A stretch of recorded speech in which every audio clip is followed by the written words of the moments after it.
Welcome to Unveiled Confessions, where the most raw and shocking confessions are revealed. I'm pushing for 1,000 subscribers, and your support makes all the difference. Hit that subscribe button and be part of the journey. You won't want to miss what's coming next. It started out like a regular Tuesday. I was home, bored, scrolling between food delivery apps and dating apps like it was some kind of Olympic sport. I wasn't looking for anything serious. Mostly just to pass time, maybe meet someone cool, maybe grab a drink. That's when I matched with her. Her name was Jessa. Brown hair, thick eyeliner, dimples in every photo. She had that kind of messy hot look girls try to copy but somehow only a few can actually pull off. Her bio was full of random emojis and the line, "You pay, I slay." It was corny, but I thought she was joking. I liked the vibe. She messaged first, said I looked weird but in a good way, and I laughed because that was probably true. After maybe an hour of chatting, she asked if I was free later that evening. I said yeah. She suggested this cocktail bar in the middle of the city, not super fancy but definitely not cheap. I'd never been but I'd heard of it. They served drinks in little glass skulls and their bathrooms had velvet curtains. Weird but cool. She said she loved it there. Said she knew the staff. I was a bit surprised she picked something so quick, but I figured maybe she was just one of those people who knows what they want. I respect that. So I got dressed. Tried not to overdo it but still wanted to look like I put effort in. Took the train into the city and showed up right on time. She was already there.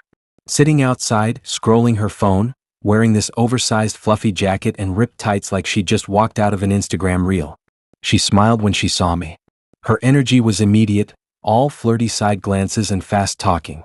She complimented my shirt and made fun of my haircut in the same sentence, and somehow it didn't even bother me. She was kind of electric, like she sucked all the awkwardness out of the air and replaced it with fast-moving smoke. We got a table inside, right by the corner, and the bar had this weird red lighting that made everyone look kind of flushed. She ordered tap water and a small plate of fries. I asked if she wasn't hungry and she just shrugged and said she'd already eaten. Then she said I should try the dead man's hand, a drink with absinthe, cinnamon, and some weird foam on top. I ordered it because I'm weak under pressure and because she winked when she said it was her favorite. We talked about music, tattoos, dreams we had that made no sense. She had this chaotic way of speaking, like she was jumping between thoughts without warning, but it wasn't annoying. It was kind of addictive. I couldn't tell if she was messing with me or just that interesting. About 30 minutes in, right after I told her this dumb story about me falling asleep in a drive-thru once, she laughed and said she needed the bathroom. She left her phone on the table and slipped her jacket off the back of the chair. I waited, sipping the last bit of my drink, watching the glass skull leave a sticky ring on the coaster. I checked my phone. 5 minutes passed. Then 10. I started to feel weird. I looked toward the bathroom. No sign of her. I figured maybe there was a queue. Then I realized the waitress had walked by and picked up her untouched fries and water without even asking. That's when my stomach dropped. I reached into my coat pocket, just out of instinct, and felt nothing. No wallet. I froze. Checked again, even patted my chest like some movie character. Nothing. My wallet was gone. It was one of those slim ones with just cards and my ID. No cash. I immediately stood up and went toward the bathrooms. No one in there. No Jessa. I checked outside. Empty chair. Empty street. Her phone was gone from the table. Probably a decoy or maybe just a dead one she tossed around to look casual. I don't even know. I went back to the bar and explained what happened to the staff. One of the bartenders gave me a slow blink and said something like, "Oh, her again?" Apparently, she'd been in a few times. Always with a new guy. Always left early. No one ever really made a scene about it. I was the first one to admit I'd been robbed, I guess. I left the bar with my hands stuffed into empty pockets and my head spinning. I kept trying to laugh it off like maybe it was some huge prank or she'd come back and say it was a test or whatever. But I knew. I knew what it was. Then my phone buzzed. One transaction.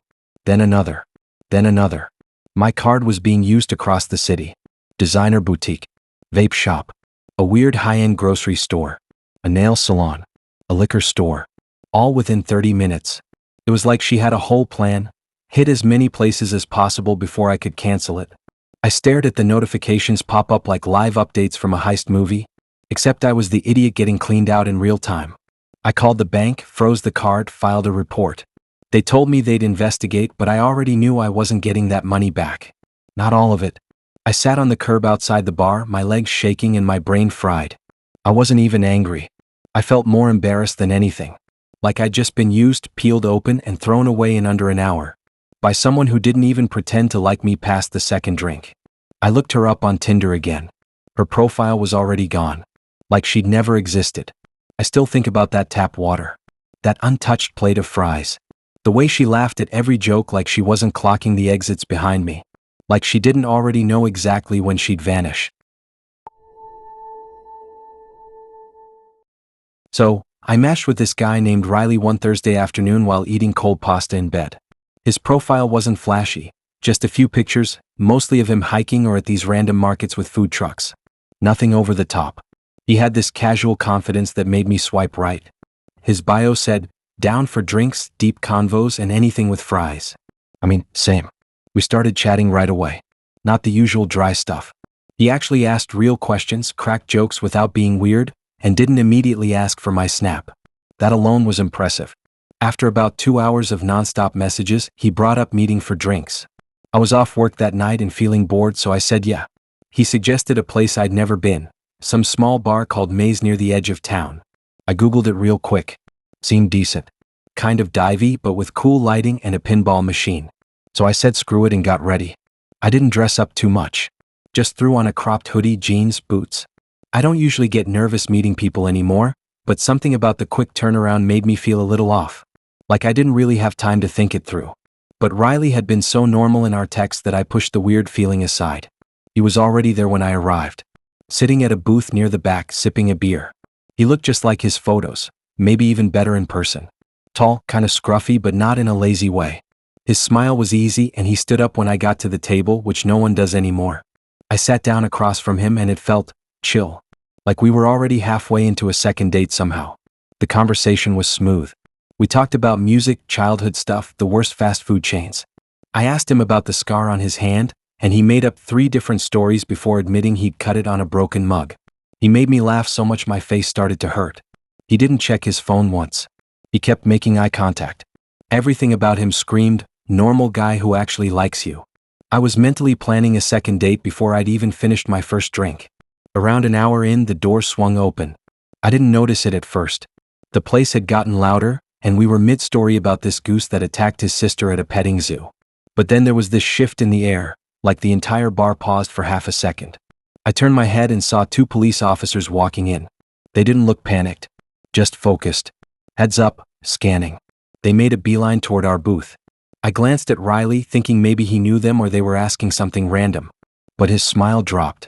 His whole body stiffened like he was trying to stay still without looking scared. I looked back at the cops. One of them pointed straight at him. They told him to stand. He didn't move right away. Then, really slow, he pushed himself up and raised his hands a bit. Like he knew the drill. They turned him around and handcuffed him. In the middle of the bar. I swear everyone was staring. Some guy near the jukebox pulled out his phone and started recording. I just sat there, frozen with my drink in my hand. One of the officers leaned toward me and asked if I was okay. I nodded without even thinking. Riley didn't say anything to me. Didn't even look at me. He just kept his head down while they walked him out. The second they left, the bar came back to life, but not in a good way. Everyone was whispering, trying to figure out what just happened. I was still sitting there like I'd been hit in the face. My heart was thudding in my chest. I pulled out my phone with shaky hands and opened Safari. I don't even know why I went straight to it. Some kind of instinct. I typed in his full name. Just Riley T, the bit I remembered from his bio. And there it was. First result. Local man wanted for assault identified. I clicked it and scrolled. There was his face. That same scruffy beard, that easy smile, now in a mugshot. The article said he was wanted for aggravated assault and fleeing the scene of an incident in a neighboring county. Apparently, he'd been off the radar for months. They only just got a tip that night. I don't know how long I sat there. My drink was warm. My hands were still clenched around my phone. I felt like I'd been dumped into freezing water. This guy, this literal fugitive, had been cracking jokes with me less than 10 minutes ago, telling me about his favorite cartoons and his go-to hangover food. And the whole time he was walking around with a warrant out. Eventually, I got up and left without finishing my drink. I barely looked at anyone. Just walked straight out, down the street, and into the first Uber I could find. The driver tried to talk to me, but I couldn't even get words out. That night, I kept scrolling through the articles.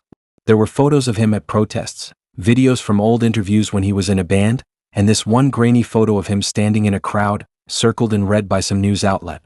All these pieces of a person I didn't know. And I had just been on a date with him. I didn't tell anyone for a few days.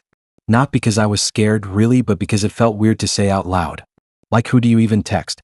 Hey, remember that Tinder guy I went out with? Yeah, the police took him away mid-beer and his mugshot was already online. Even now, when I tell the story, people assume I'm exaggerating. Or they laugh like it's a Netflix show plot. But I still have the tab open on my phone with his mugshot. Just to remind myself. Because sometimes I scroll through Tinder and wonder how many other smiles are already out there, behind bars.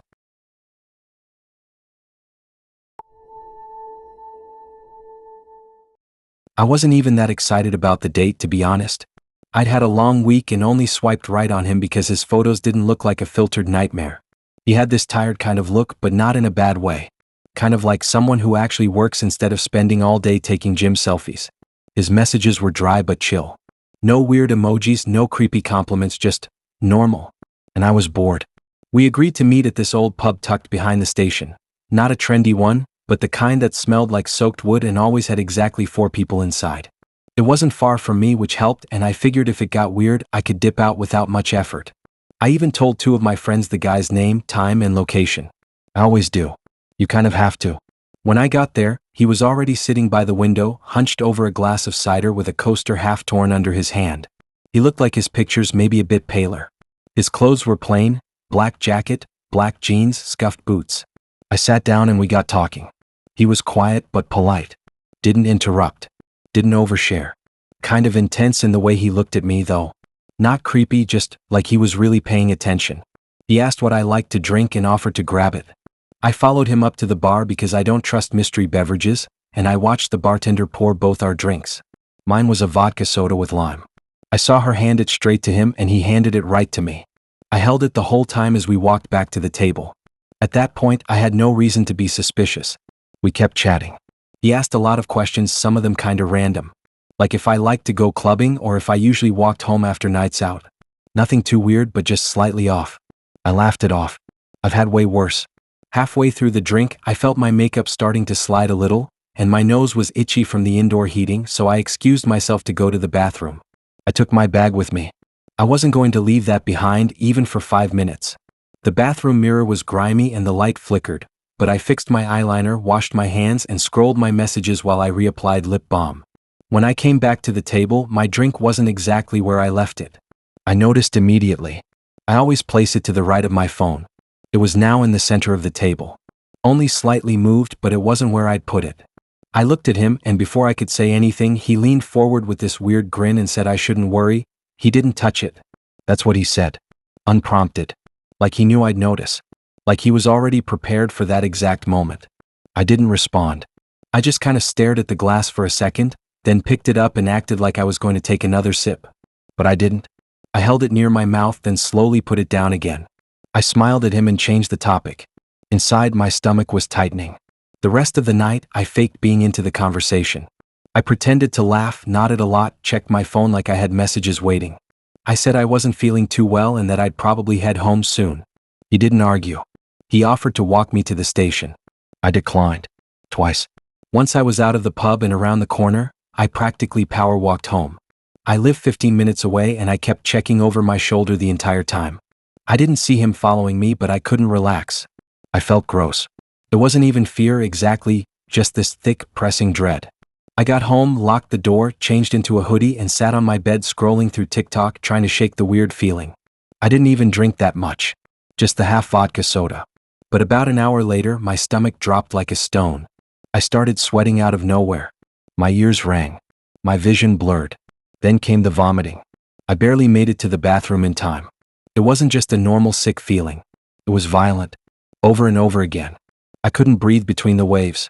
My entire body was shaking. My heart felt like it was thudding in my throat. I collapsed onto the tiles and lay there cold and buzzing and scared. Everything felt slow and off. Like time was dragging sideways. I thought about calling someone, but my phone was in the other room and I couldn't even crawl without feeling like the world was tilting. It lasted maybe an hour. Maybe 2. Eventually, it passed. My body stopped trying to eject itself. I lay on the bathroom floor until the room stopped spinning. When I could finally move again, I dragged myself back into bed and stared at the ceiling until I passed out. The next morning, I checked the messages. He hadn't texted. His Tinder profile was gone. Either unmatched or deleted. I'll never know. I sat on the edge of my bed, still queasy, trying to convince myself that maybe I'd just caught something. Maybe it was food poisoning or a stomach bug. But the drink had moved. He noticed me notice. He gave himself away before I even asked. That smile, that comment, it was too rehearsed. I didn't finish the drink, but I had already had a few sips before going to the bathroom. Maybe that was enough. I never reported it. I didn't go to the hospital. I didn't even tell my friends until a week later. I just kept it in. I felt embarrassed even though I knew I'd done everything right. Now, I don't go to the bathroom without finishing or fully abandoning my drink. I always hold on to it. And if someone smiles too much at the wrong time, I leave. It was meant to be a regular Friday night. I had plans to meet this girl I matched with earlier in the week. Her name was Lex. She was funny in her messages, kinda sarcastic, kinda chaotic, and she sent voice notes that made me laugh out loud on the train. Her pictures were all in bars or diners, always with a drink in hand, always slightly blurry, like she was living inside a music video. I liked it. She picked the place, some rooftop bar in the middle of town, not too fancy, but it had those outdoor heaters and red string lights that made everything feel like it was filtered. I got there before her and waited near the back, messing with the menu like I was choosing something, but mostly just scrolling. She showed up 10 minutes later, wearing this oversized leather jacket and chunky boots that made her walk a little uneven. She looked better than her pictures. Same face, same hair, but more alive. She hugged me like we were already friends, and right away we clicked. We ordered drinks, she got some spicy margarita thing and I just got a beer, and started talking about stupid stuff. Travel stories, bad dates, weird tattoos. She told me she once let someone tattoo the word noodle on her ankle because she lost a bet. I told her I'd broken my arm doing a cartwheel at a wedding. We were laughing most of the time. It felt easy. Like we were both just tired of boring dates and glad someone finally showed up with some actual personality. Around the third round, she leaned in close and said she had a complicated ex. I asked what that meant and she just waved it off, said it was all sorted and not a problem. She didn't look nervous or anything, so I let it go. Everyone's got a past. I figured maybe they still followed each other on Instagram or something. Nothing that dramatic. We moved to a different table after a while because it was getting cold where we were sitting. The new spot was closer to the bar and a bit louder. Lex ordered another round while I checked my phone. I remember looking up and seeing her dance a little while, waiting like she was in her own world. Then the door slammed open. This guy came charging in, maybe mid-30s, red hoodie, dark jeans, hair kind of wild. His face was already twisted up before he even reached us. And the worst part? He called her name. Loud. Like he was in his own living room. Everyone turned to look. The music kept going, but everything around us felt like it had paused. Lex froze. She didn't say anything right away. Just stared at him. I thought maybe it was a friend messing around. But then he came closer, still yelling her name over and over. Accusing, furious, like he'd caught her cheating. And then he pointed at me. That's when I realized he wasn't just some random guy. He was the complicated ex. He stormed up to our table and got in my face before I even had time to stand. He asked me who I was, what I thought I was doing, how long I'd been seeing her. His voice was loud enough that people nearby started getting up, just in case. He looked like he was about to swing, pacing in circles like he couldn't decide whether to hit me or yell at her. I stood up, told him to calm down, that I didn't want a problem. I didn't even know what was going on. Lex stepped between us and tried to talk him down, but it didn't help. He kept yelling, something about how she still lived with him, how she promised she wasn't seeing anyone, how I was some bar guy. She picked up like he didn't matter. That's when she admitted it. Said she was still living with him. Technically. That was the word she used. Technically. Said they weren't together anymore but still shared a flat. It was temporary. He clearly didn't think it was over. He kept trying to push past her to get to me like he was gonna drag me outside. I wasn't trying to be a hero, but I wasn't gonna let him put his hands on me either. I stepped back, stayed calm but ready if he tried something. People around us started calling security. The bartender yelled at him to leave. That just made him more angry. He kept saying Lex was lying, that she always lied, that I had no idea what I'd walked into. Security showed up a minute later, two of them both built like retired rugby players. They got in between us, pushed him back, told him to get out before they called the police. He kept shouting her name even as they forced him toward the door. She wouldn't look at him. Just stood there, arms crossed, face pale. The second he was gone, everything sort of snapped back. The music felt louder. People went back to their drinks. But the mood had changed. Lex sat down and started explaining like she needed to fix everything right there. I nodded along, but I wasn't really listening. I was still thinking about how fast that had escalated. How close that guy came to swinging. How she never told me she still lived with him. I finished my drink in silence. I didn't ask any more questions. I told her I had to get home early and left not long after. She texted me the next day. Said she was sorry.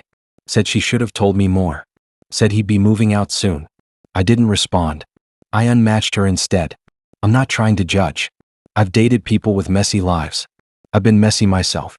But when someone's ex storms into a bar yelling and trying to fight, it's not just mess. It's danger. And I didn't swipe right for that. I'd already talked myself out of going twice. He wasn't even that hot, but something about the way he texted was super convincing. Not flirty in a cringe way, just confident. Said he knew a quiet dinner spot not far from me. Promised good food, cheap drinks, and no pressure. That's what got me. I figured worst case I get a free meal and delete him after. We met in the parking lot outside the restaurant. He got out of his car to greet me, which I weirdly respected. Most guys just wave from the seat like I'm supposed to hop in like a pizza delivery.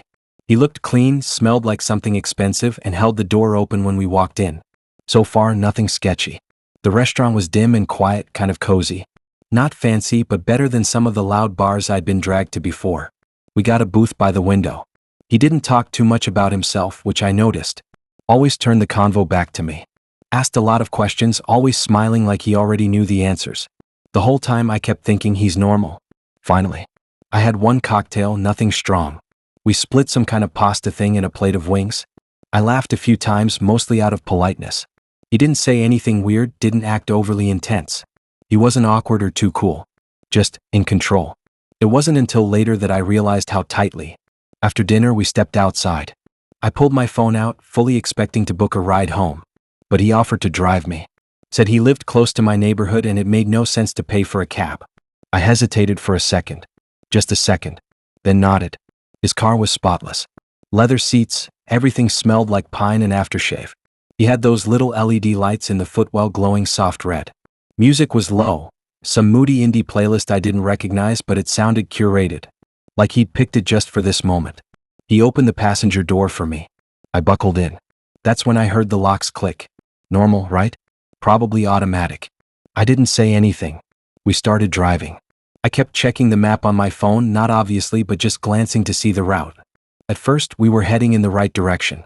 But then he took a left where he should have gone right. I thought maybe he was taking a shortcut. I told myself not to be dramatic. Then another wrong turn. My stomach started twisting. I said nothing. Just stared ahead, pretending to scroll while my pulse climbed up into my throat. Then he said it. He said he had a better idea. Just like that.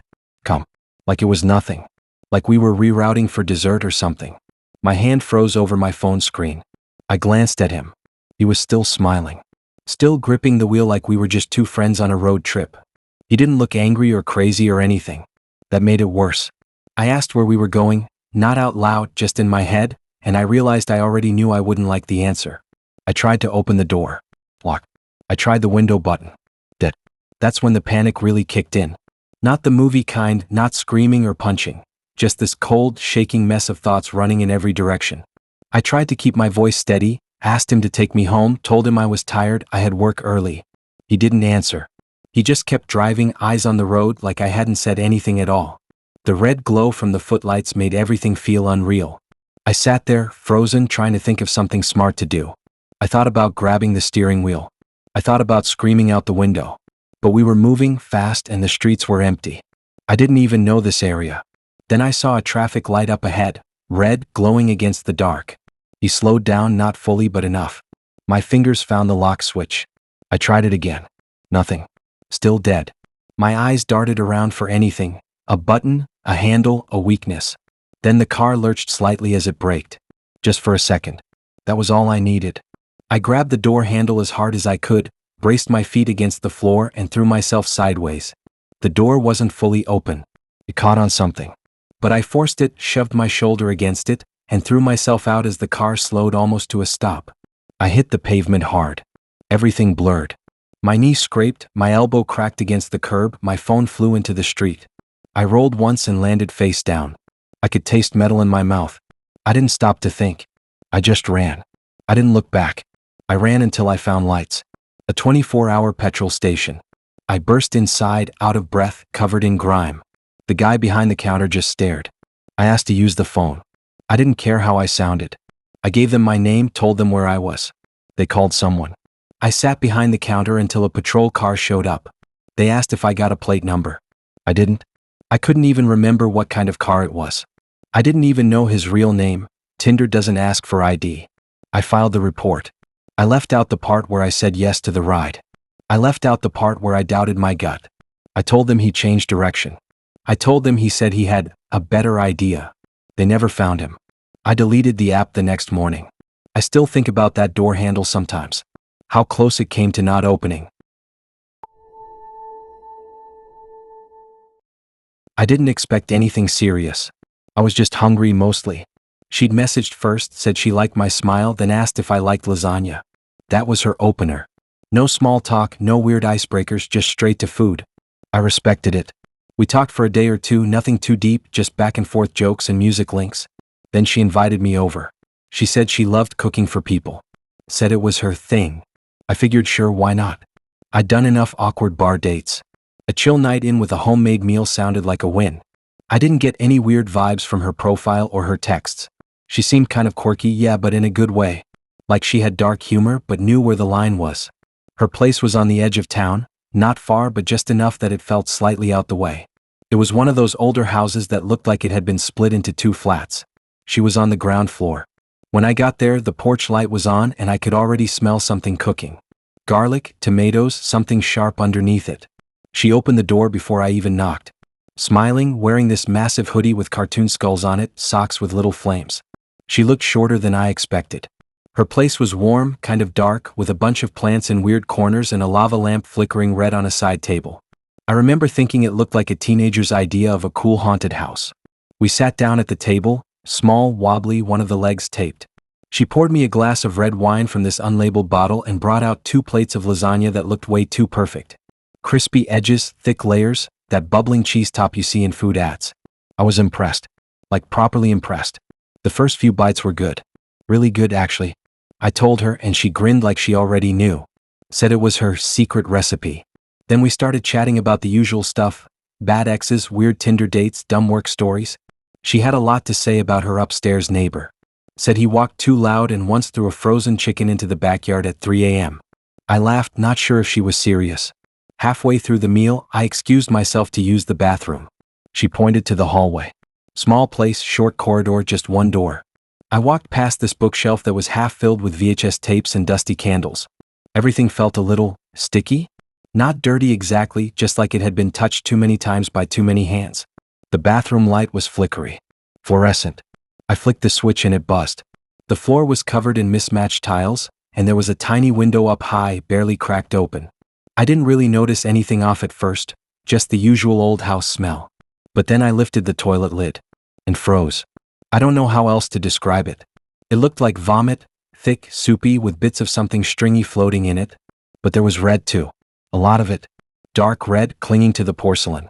It wasn't fresh, but it wasn't dried either. Like it had been sitting there for hours. The water level was high, almost about to overflow, and I could see bits of what looked like shredded cloth or maybe paper stuck along the rim. I backed up, stomach turning. It wasn't just gross, it felt wrong. Like it didn't belong in a bathroom. Like someone had tried to flush something alive and halfway failed. The smell hit me next. Sour and coppery. My hand flew to my mouth before I gagged. I splashed some cold water on my face, trying to reset. I looked at myself in the mirror, pale, wide-eyed, sweating. I waited for her to shout out and ask if I was okay, but she didn't.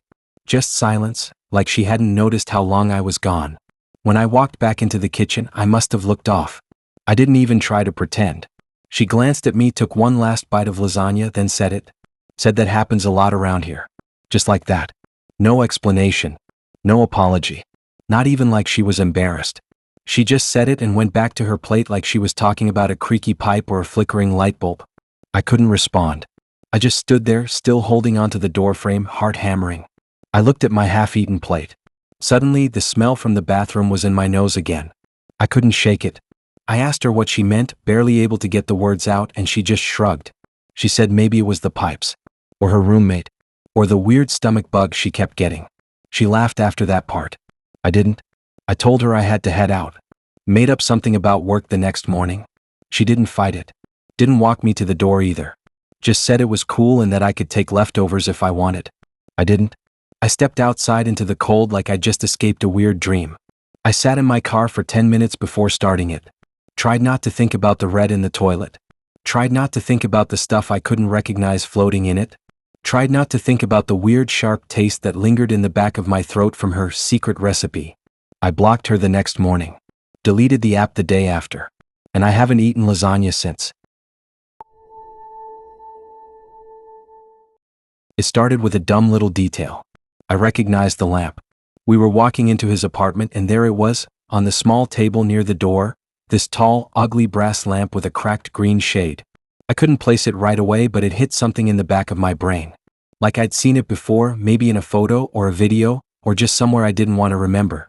I didn't say anything though. I just followed him in, letting the thought pass. The apartment itself was normal enough.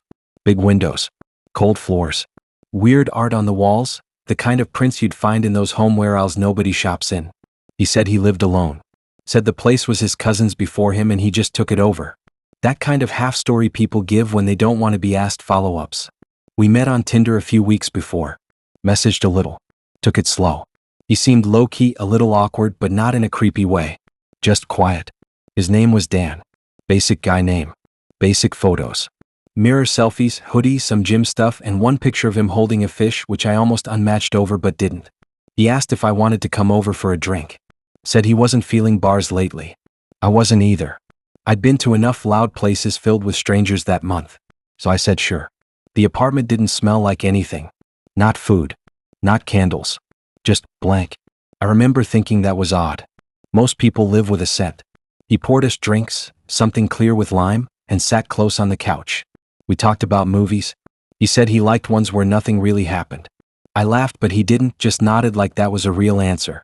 After a while I asked to use the bathroom. He pointed down the hall and kept sipping his drink.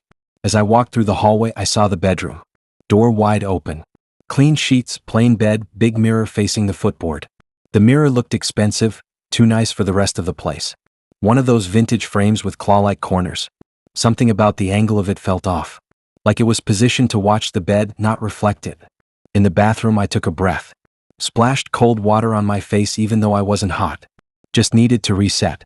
When I came back out, he was standing, looking out the window, drink in hand like he was posing for an album cover. I sat back down and we kept talking but my brain was distracted. That lamp. The mirror. The vibe. Eventually I told him I had to leave. He didn't push, just nodded again, same quiet expression. Said we should hang out again. I agreed, mostly to get out without awkwardness. That night, I lay in bed and started scrolling through his Tinder photos again. I don't know why. Something was scratching at me. Maybe I was looking for a reason to delete him. Maybe I already knew there was one. It was the third picture. One I'd barely glanced at before. A gym mirror selfie, bathroom lighting, sweat on his forehead, nothing out of the ordinary. But in the background, behind his shoulder, I saw the edge of his bedroom. The mirror. And in the mirror, the reflection of the bed. There was a woman on it. Blurred. Faint.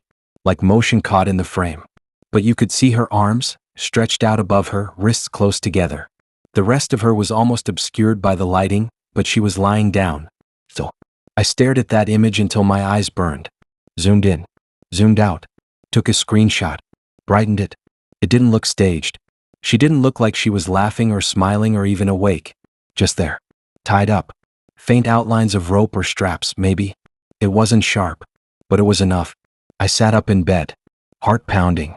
Suddenly remembering every weird thing from earlier. The lamp I thought I'd seen before, the silent apartment, the way the mirror faced the bed. The fact he told me his cousin used to live there, like that explained everything. I went back to his profile. Clicked through the rest of the photos. In one I saw a door slightly ajar behind him, same bedroom again, same mirror, different angle. No woman in that one. Just the bed messy. Sheets pulled to one side. I opened his Instagram, which I'd saved from earlier. More of the same. Photos of hikes. Meals. A few memes. Nothing about anyone else. No tags. No friends commenting. No ex-girlfriends or sisters or roommates. Just them. I wanted to message him and ask what it was. I had the draft typed out 3 different ways. Who's that in your mirror? Do you know someone was in the background? Why is there a girl tied up in your Tinder pic? I didn't send any of them. Instead, I unmatched him. Blocked him on everything. Deleted our messages. I kept the screenshot though. I still have it. Sometimes I open it just to be sure I didn't imagine it. But it's always there. Her arms. The straps. That tiny blur of movement. I never reported it. What would I even say? Hey, some guy I matched with might have had a woman tied up in the background of his selfie? They'd probably think it was a prank. Or that she was into it. Or that I was being dramatic. But I know what I saw. And I will never go near that part of town again.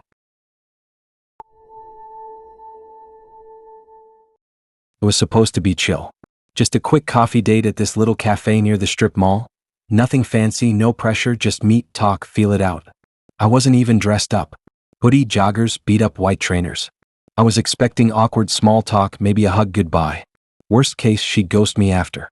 Nothing crazy. I'd matched with her the night before. Name was Lacey. Short bio, 3 selfies, all taken in the same room, same filter. She looked good though, not over-edited or trying too hard. Just soft smile, cat eyeliner, messy bun. The messages were short, kinda dry, but she was down to meet right away. That should have been the first red flag. Nobody wants to meet instantly anymore. Everyone does the 2-week text marathon first. But I'd had a couple drinks at home and was bored. So I said yeah. We agreed on this cafe I'd been to once, Beans and Bloom. It had the kind of vibe where you could pretend to be productive or pretend to flirt. She picked the time, 2 p.m. Middle of the day. I remember thinking it felt weirdly safe. Like she was the cautious one. I pulled up 5 minutes early. The place was quiet. Just a couple sitting by the window and some dude on a laptop. I grabbed a table outside, texted her here, and waited. 10 minutes passed. Then 15. I checked the messages again. No replies. No little typing dots. Just silence. I figured maybe she bailed. I was about to head inside to grab a drink anyway when I saw 2 guys walking toward me from the far end of the lot. At first, I thought maybe they were just heading to the cafe too. But they were walking too directly, eyes locked on me, picking up pace, not looking around, not checking their phones. They got to my table before I even stood up. One of them, stocky guy in a black tracksuit, pointed at me and asked if I was there for Lacey. He didn't sound curious. He sounded like he already knew the answer. The other guy was taller, wiry build, heavy rings on both hands. Neither of them looked like someone you'd want to sit next to on a bus. I said yeah, confused, still thinking maybe they were her cousins or friends coming to say she wasn't coming. That changed real fast. They both stepped in closer. The shorter one said they were her brothers and I'd wasted her time. Said I owed her compensation. For gas. For her outfit. For leading her on. He said it like it was a bill I hadn't paid.